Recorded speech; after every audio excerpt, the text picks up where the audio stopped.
இவன் பார்த்தீங்கன்னா என்னோட அத்தை பையன்னா எங்கள் அப்பாவோட கூட பிறந்த தங்கச்சி பையன். அதாவது எனக்கு முறை தான், பட் ஆனால் தம்பி முறை, ஓகேவா? பார்த்திங்கன்னா இவன் ரொம்ப ரொம்ப ஜாலி கேரக்டரு, ரொம்ப அதாவது கள்ளக்கபடம் இல்லாமல் பேசுவாங்க சொல்லுவாங்கள்ல, அந்த மாதிரி ஒரு தம்பி தான் இவன். அதாவது எனக்கு அத்தை பையன், சரிங்களா? வான்ட்டு என் கூட சலிக்காமல், அதாவது நீங்களே பார்ப்பீங்க, சலிக்காமல் ஆடுவாங்க. அதாவது உங்கள் வீட்டு ஆட்டம் எங்கள் வீட்டு ஆட்டம்லாம் இல்லைங்க, பயங்கரமான ஆட்டம். ஃபஸ்ட்டு நானும் அவனும் தான் ஆட ஆரம்பித்தோம். எப்படி, அதாவது பஸ்ஸு ஒரு பிரேக் போட்டால் டிரைவர் பக்கத்தில் போய் உட்கார மாதிரியும், அவன் போய் பேக் சீட்டில் போய் உட்கார மாதிரி இருந்தாங்க. அந்த மாதிரி பிரேக் போட்டார் டிரைவரு.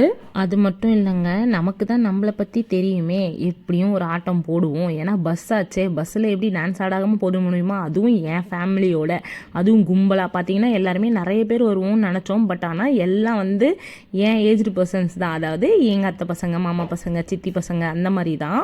ஸோ நாங்கள் 2 பேர் தாங்க ஃபஸ்ட்டு ஸ்டார்ட் பண்ணோம். என்னடா இவன் மேக்கப் போடாமல் போயிருக்காளேன்னு நீங்கள் நினைக்கிறீங்க. நம்ம தான் அறிவாளியாச்சே, வீட்டிலேருந்து கிளம்பும் போதே நம்ம போஷி நமக்கு தெரியும்ல, அதனால் எப்படியும் நம்ம டான்ஸ் ஆடுவோம், வேர்க்கும். ஸோ நம்ம எப்படியும் மேக்கப் போட்டதெல்லாம் கரைஞ்சிரும். ஸோ அதன் காரணத்தின் அடிப்படையில் அங்கே போய் நம்ம ரெடியாகவும் சொல்லிட்டு எல்லாத்தையும் சூட்கேஸில் பேக் பண்ணிட்டாங்க.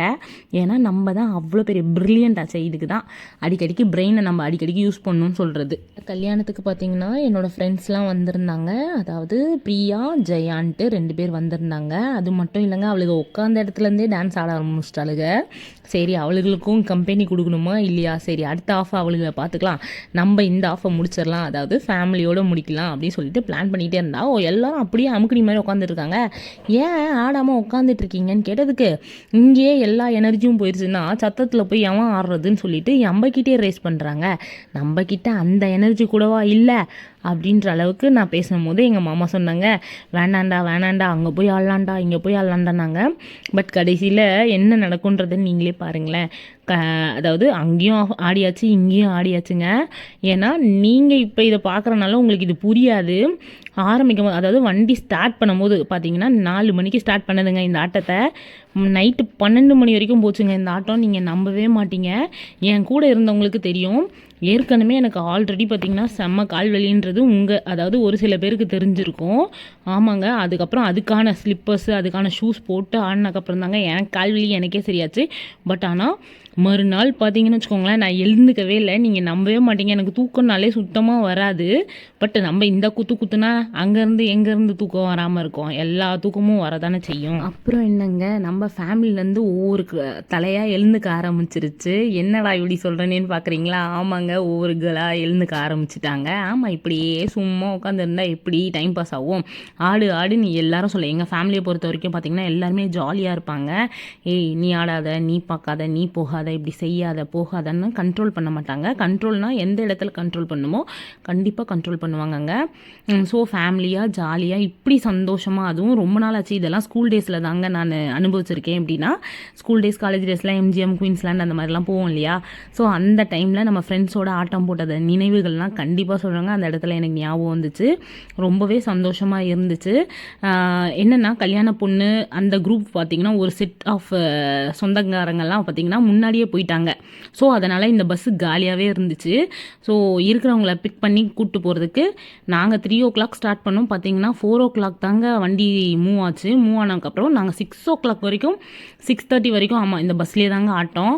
ஏன்னா 1 hour ட்ராவல், 2 hours ட்ராவல் சொன்னாங்க. ஆக மொத்தத்தில் பார்த்தீங்கன்னா 1 hour ட்ராவலில் இழுத்து தள்ளிடுச்சு. அதுக்கப்புறம் என்னங்க, கும்பலாக எல்லாம் கிளம்ப ஆரம்பிச்சாச்சுங்க. எங்கே நினைக்கிறீங்களா? மேக்கப் போட்டு, வேறு எங்கேயும் இல்லைங்க, டான்ஸ் ஆடத்தான். நாம் தான் அறிவாளியாச்சு. அவங்கெல்லாம் மேக்கப் போட்டதெல்லாம் கரைஞ்சிட போது அப்படியே வெக்கப்பட்டு நின்றுட்டு இருந்தாங்கங்க. நம்ம தான் ப்ரில்லியன்ட் ஆச்சே, போய் மேக்கப் பண்ணிப்போம் சொல்லிட்டு வேறு லெவலில், அதாவது நம்ம வீட்டு ட்ரெஸ்லேயே போட்டு ரெடி ஆகி குத்துன்னு குத்தி திரும்ப இந்த டேவோ, இந்த டைமோ, இந்த நேரமோ நமக்கு வரவே போகிறது இல்லை தானங்க. ஸோ நம்மளால் எவ்வளோ சந்தோஷத்தை அனுபவிக்க முடியுமோ அந்த அளவுக்கு சந்தோஷத்தை உண்மையாகவே சொல்கிறேன், அனுபவிச்சேங்க. என் தங்கச்சி கல்யாணத்தில் திரும்ப அந்த சந்தோஷத்தை கிடைக்கிறதுல நான் ரொம்பவே ஹாப்பியாக இருந்தேங்க. என் அத்தை பையன், மாமா பசங்க எல்லாருமே ஜாலியாக தாங்க ஆடினாங்க. ஒரு சில வீடியோஸ்லாம் எடுக்கலை. ஸோ எடுத்த வரைக்கும் நான் உங்களுக்கு இதை அப்லோட் பண்ணியிருக்கேங்க. எல்லாருமே அதாவது இவங்க ஆடுறாங்க, அவங்க ஆடுறாங்க, இவங்க கூச்சப்படுறாங்க, அவங்க கூச்சம் அப்படியெல்லாம் எதுவுமே இல்லைங்க. ஃபஸ்ட்டு தாங்க எல்லாருமே கூச்சமாக இருந்தாங்க. பட் அப்புறம் பார்த்தா எல்லாமே இறங்கி குத்த ஆரம்பிச்சிட்டாங்க. இந்த அளவுக்கு குத்துவாங்களா நம்ம ஃபேமிலியில், இந்த அளவுக்கு எல்லாருமே ஹாப்பியாக இருப்பாங்களான்றது நான் தெரிஞ்சுக்கிட்டேங்க. அது மட்டும் இல்லைங்க, நான் கூட நினச்சேன் நம்ம ஃபேமிலியில் தான் இந்த கிளிக்கிறாங்க அப்படின்னு நினச்சா, மாப்பிள்ளை வீடு நான் எதிர்பார்க்கவே இல்லைங்க. நான் ஏன் இப்படி சொல்கிறேன்றத கண்டிப்பாக நீங்கள் நம்பவே மாட்டீங்க. மாப்பிள்ளை விட குத்தி கிழின்னு கிழிச்சிட்டாங்க போங்கோ. நாங்கள்லாம் ஒன்றுமே இல்லை அப்படின்ற அளவுக்கு நான் அவங்க வச்சு செஞ்சுட்டாங்க. என்னென்னா அவங்க டிஜே ஃபேமிலியாக, எனக்கு அங்கே போய் தான் எனக்கே தெரியும் மாப்பிள்ளை வீடு வந்து டிஜே ஃபேமிலின்ட்டு. ஸோ பார்த்தீங்கன்னா குறைஞ்சபட்சம் எத்தனை மணிக்கு டிஜே ஸ்டார்ட் பண்ணாங்கன்னா 8 மணிக்கு, அதாவது கேர்ள்ஸ்லாம் டான்ஸ் ஆட அங்கே, அதாவது கல்யாண மண்டபத்தில் ஸ்டார்ட் பண்ணாங்க. கிட்டத்தட்ட 12:30 மணி வரைக்கும் கிழின்னு கிழிச்சாங்கங்க. எங்கள் அதாவது பொண்ணு வீடுனா நாங்கள் தான் பொண்ணு வீடாகப்பட்ட நாங்களே ஸ்லோ மோஷன் ஆகிட்டோம். பட் அதாவது மாப்பிள்ளை வீடு வச்சு கிழின்னு கிழிச்சு செம்ம டான்ஸுங்க. உண்மையாகவே யாரோட ஃபேமிலியும் நான் இப்படி பார்த்ததே இல்லைங்க. மாமியார், அப்புறம் நாத்தனார், கொழுந்தியா, அக்கம் பக்கம் எல்லாருமே ஆனாங்கங்க. நான் அப்படியே அதாவது வியந்து பார்த்தேன்னு சொல்லுவாங்க இல்லையா, அந்த வியந்து பார்த்தேங்க அந்த ஃபேமிலியை. ஏதோ கல்யாண மண்டபத்துக்கு வந்த மாதிரிலாம் ஃபீல் வரலங்க எனக்கு. ஏதோ பப்புக்குள்ளே போயிட்டு வந்த மாதிரி ஒரு ஃபீல் வந்துச்சுங்க. நான் பப்புக்குள்ளெலாம் போனதில்லை, உடனே பப்புக்குள்ளே போயிட்டாலா அப்படி பண்ணிட்டாலா இப்படி பண்ணிட்டாலான்னு நினச்சிடாதீங்க. அதாவது அந்த மாதிரி ஒரு ஃபீல் இருந்துச்சுங்க அங்கே.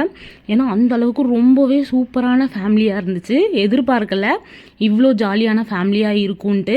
இந்த ஹாப்பினஸும் இந்த ஃபேமிலி கிடைச்சதுக்கு உண்மையாகவே என் தங்கச்சி கொடுத்து வச்சவளாக தாங்க இருக்கணும்.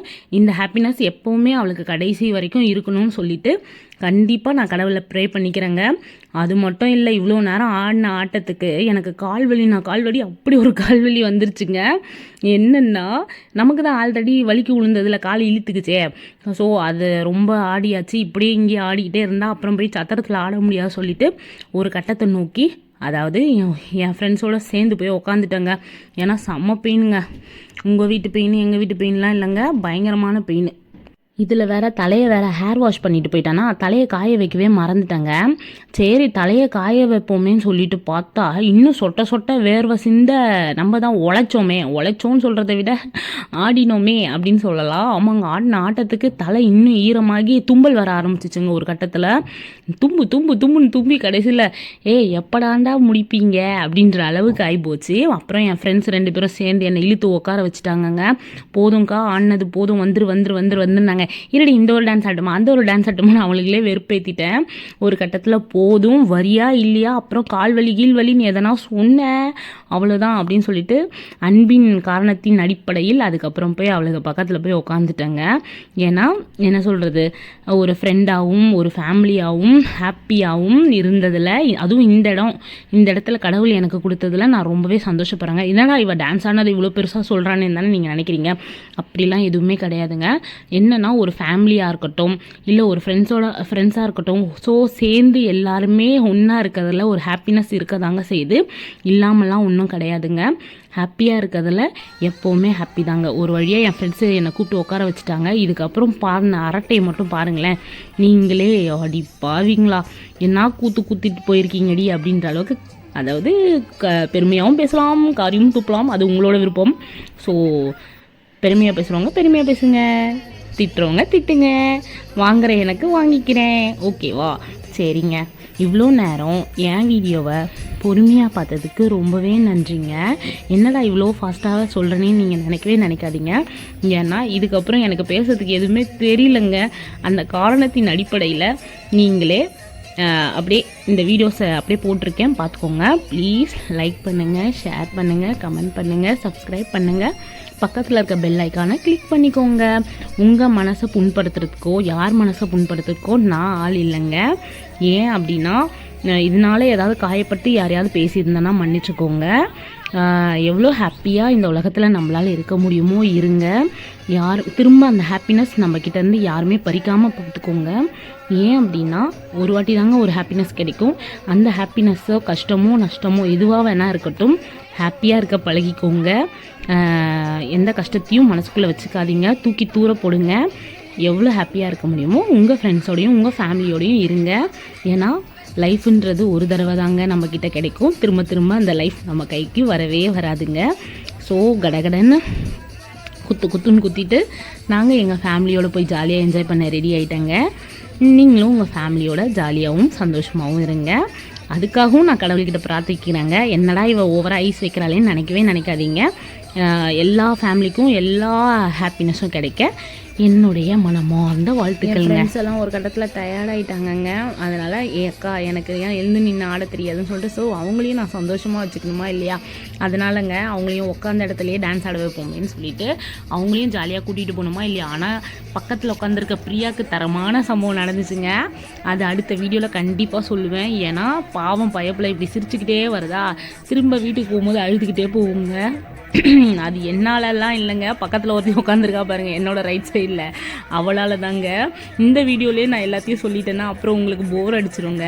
அதனால் நெக்ஸ்ட் வீடியோவில் கண்டிப்பாக நான் அங்கே என்ன நடந்துச்சு, இப்படி சிரிச்சிட்டு போன பொண்ணு திரும்ப வரும்போது அழுதுகிட்டே வருவா, அந்த விஷயத்த கண்டிப்பாக நான் அந்த வீடியோவில் சொல்லுவேங்க, சொல்லாமலாம் போக மாட்டேன். அது மட்டும் இல்லைங்க, நல்லதோ கெட்டதோ எப்போவுமே சிரிச்சுக்கிட்டே இருங்க. எப்பவும் உங்கள் வாய்ஸையும் சரி உங்களோட சிரிப்பையும் சரி யாருக்காகவும் எதுக்காகவும் விட்டு கொடுத்துறாதீங்க. ஹாப்பியாக இருங்க, சந்தோஷமாக இருங்க, சிரிச்சுக்கிட்டே இருங்க. எப்போவுமே சிரிப்பை யார் கையிலையும் கொடுத்துறாதீங்க, அதாவது கோவப்பட்டுறாதீங்க. எப்போவுமே ஹாப்பியாக இருங்க. இதுதாங்க நான் இந்த வீடியோவில் ஹெண்டிங்கில் சொல்கிறது. ஏன்னா இதுக்கப்புறம் என்ன, கடகடன்னு போயிட்டு ஃபங்க்ஷனுக்கு போய் கிளம்பி ரெடியாகி நாங்கள் முதல்ல ஃப்ரெஷ் ஆகி பண்ண வேண்டிய, அதாவது ரெடி பண்ண வேண்டியதெல்லாம் ரெடி பண்ணுறதுக்குள்ளே அப்போ தாங்க இந்த தரமான சம்பவம் நடந்துச்சு.